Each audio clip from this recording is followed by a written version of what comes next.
Assalamualaikum warahmatullahi wabarakatuh. Alhamdulillah wassalatu wassalamu ala Rasulillah Sayyidina wa habibina wa syafi'ina wa qulubina wa qurrati a'yunina Sayyidina Muhammad wa ala alihi wa sahbihi wa mawala. Allahumma salli ala Sayyidina Muhammad al-Fatih lima wal khatib lima sabaqa nasrul haqqil haqq wal hadi ila siratal mustaqim wa ala alihi wa sahbihi haqqa qadrihi wa miqdaril azim. Teman-teman lebih jamaah tarbiyah yang kami muliakan, pentingnya bertarekat bersama. Tarekat mutabarah atau yang resmi itu lebih 40. Tarekat salah hampir 100. Kalau salah pilih, nauzubillah. Kenapa orang penting bertarekat? Karena untuk menyempurnakan iman seseorang, dia harus bertarekat atau bertasawuf.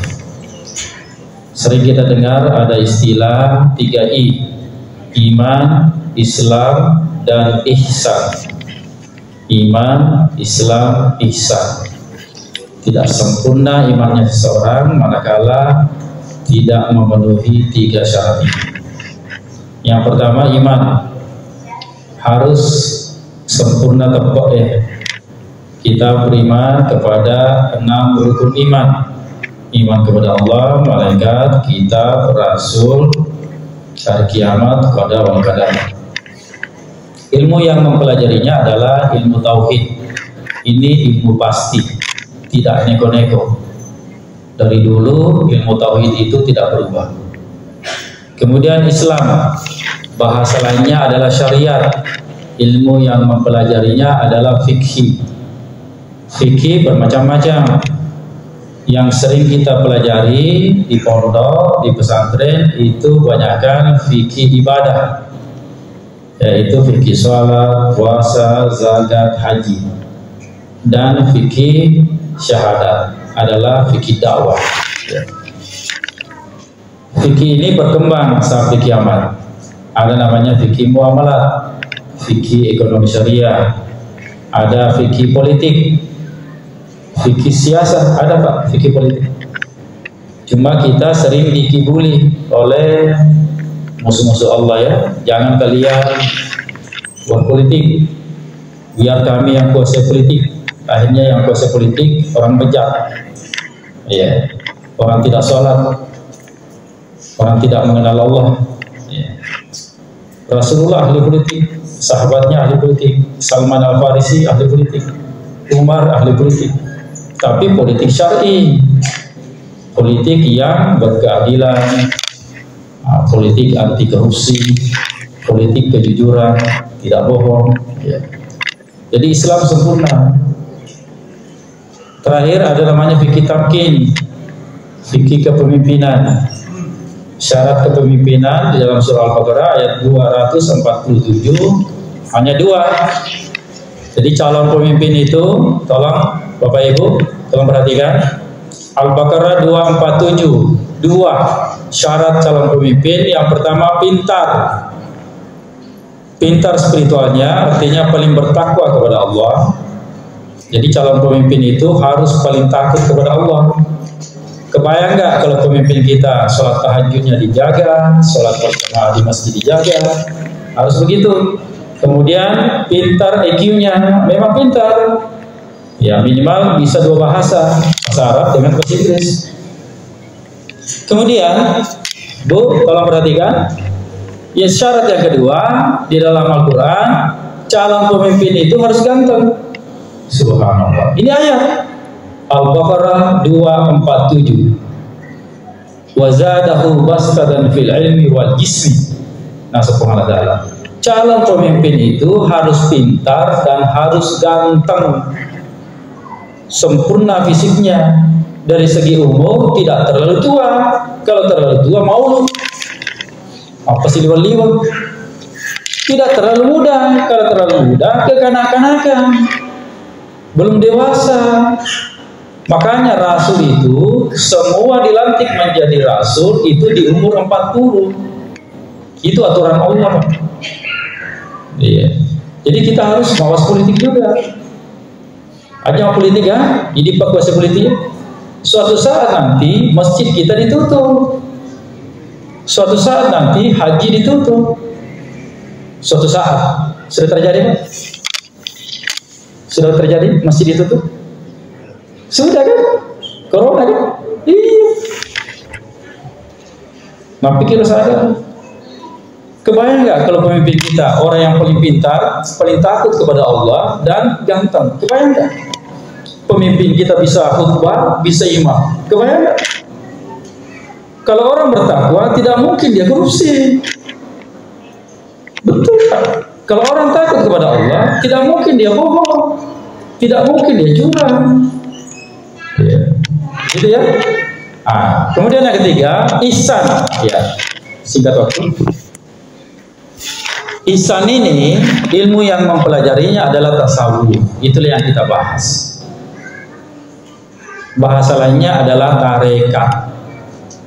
Tarekat bahasa Arab, bahasa Ogina lalem, jalan, lalem melempu.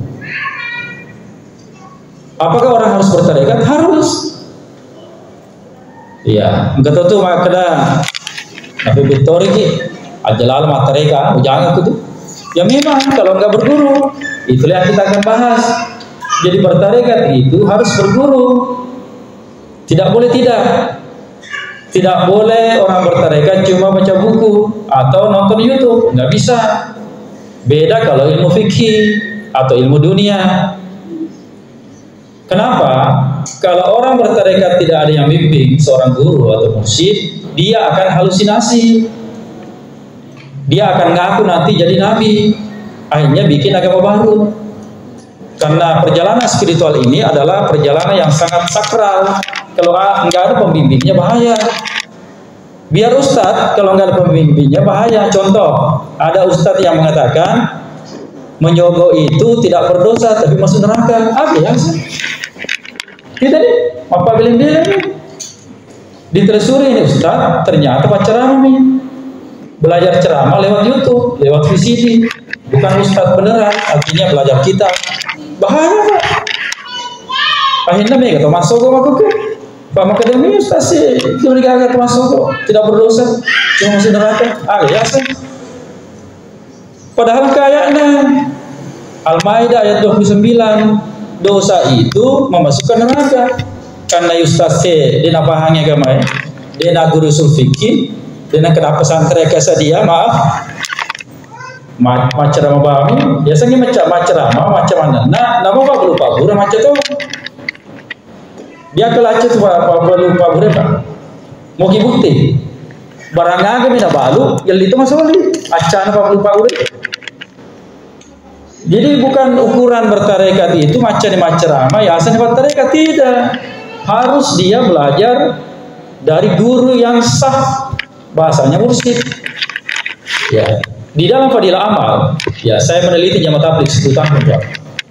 Jadi jamaah tabligh ini adalah jamaah kelompok Islam, pergerakan Islam terbesar di dunia. Ya, daripada teman-teman, silakan teliti. Ya, begitu saja. Saya meneliti jamaah tabligh 10 tahun namanya, sampai saya terbang ke Pakistan. 6 bulan saya meneliti di Pakistan. Gerakan terbesar Islam di dunia jamaah tabligh, harus diakui. Adapun plus minusnya itu belakangan. Ya. Di dalam kitab Fadilah Amal, kitabnya jamaah tabligh, di situ di bab zikir, itu untuk zikir memang harus mencari guru mursyid. Ya, di India tarekat yang dia pakai, yang mulana pakai adalah tarekat Chishti namanya, yang nyambung kepada Naqsyabandi. Saya bilang dari awal tarekat itu lebih 40, kayak Khalwatiyah, Naqsyabandi, Qadiriyah, Muhammadiyah, Idrisiyah, banyak. Semua mutabar. Artinya itu sanadnya langsung kepada Rasulullah. Jadi harus begitu Pak ya. Khusus tarekat kita harus belajar. Langsung temui guru. Memang susah sih mencari guru. Kenapa? Karena kalau salah guru Ki, tanya guru runtuh, sandro, dukun. Akhirnya perjalanan spiritual kita dibimbinglah oleh jin. Bahaya, itu yang membuat orang jadi gila. Atau ulama-ulama mereka mengaku jadi nabi. Maka dia kuruna seruntuh Nabi tak kuruna seruntuh malaikat Jibril mebuni agama seperti apa yang sudah meninggal ya, ini Eden ya. Itu awalnya perjalanan spiritual. Bahkan konon dalam sejarah agama Hindu itu awalnya perjalanan spiritual. Tapi dia merasa gerunda, akhirnya bikin agama baru. Itu bahayanya, Pak. Iya. Tapi dari kemata mereka dengan guru yang benar, itulah jalan yang paling bagus. Sempurna kita punya keimanan. Dan amalannya itu adalah zikir. Gampang mata mereka tapi masih kirim di bawah. Zikirnya pun harus bersanad. Nanti saya akan bimbing zikir di subuh ya. Karena waktu sangat singkat ya. Amalan zikir inilah amalan yang paling gampang. Ya, tidak ada amalan segampang zikir. Kenapa? Tidak harus menunggu waktu. Itu kelebihannya zikir, Pak. Ya, contoh, kalau kita sholat subuh sekarang sah? Tidak kan? Itulah kekurangannya sholat. Karena harus menunggu waktu. Kita sholat duha sekarang boleh? Tidak kan? Kita sholat tahajud sekarang boleh? Ya, itu kekurangannya sholat. Tapi kalau zikir, boleh berzikir sekarang? Besok? Boleh. Boleh berzikir di dalam WC? Boleh. Ada namanya zikir rahasia. Nanti subuh saya ajari. Jadi nanti subuh saya akan ajari cara berzikir bersanad. Ya, tolong Bapak Ibu, nanti subuh ya. Sebenarnya sekarang nggak cukup waktu ya.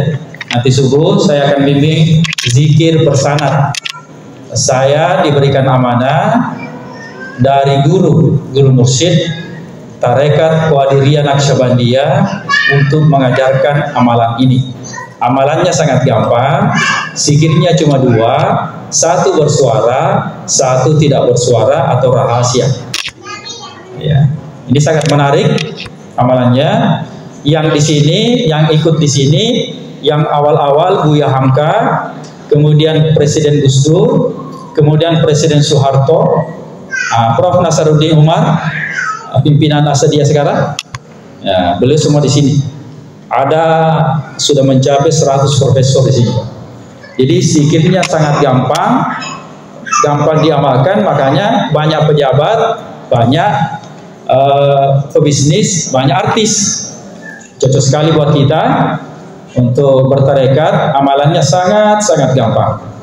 Ya, insya Allah nanti subuh saya akan ijazahkan amalan zikir ini. Tentunya dengan amalan zikir yang bersanad. Saya kira demikian. Hadanallahu wa iyyakum ajmain. Assalamualaikum warahmatullahi wabarakatuh.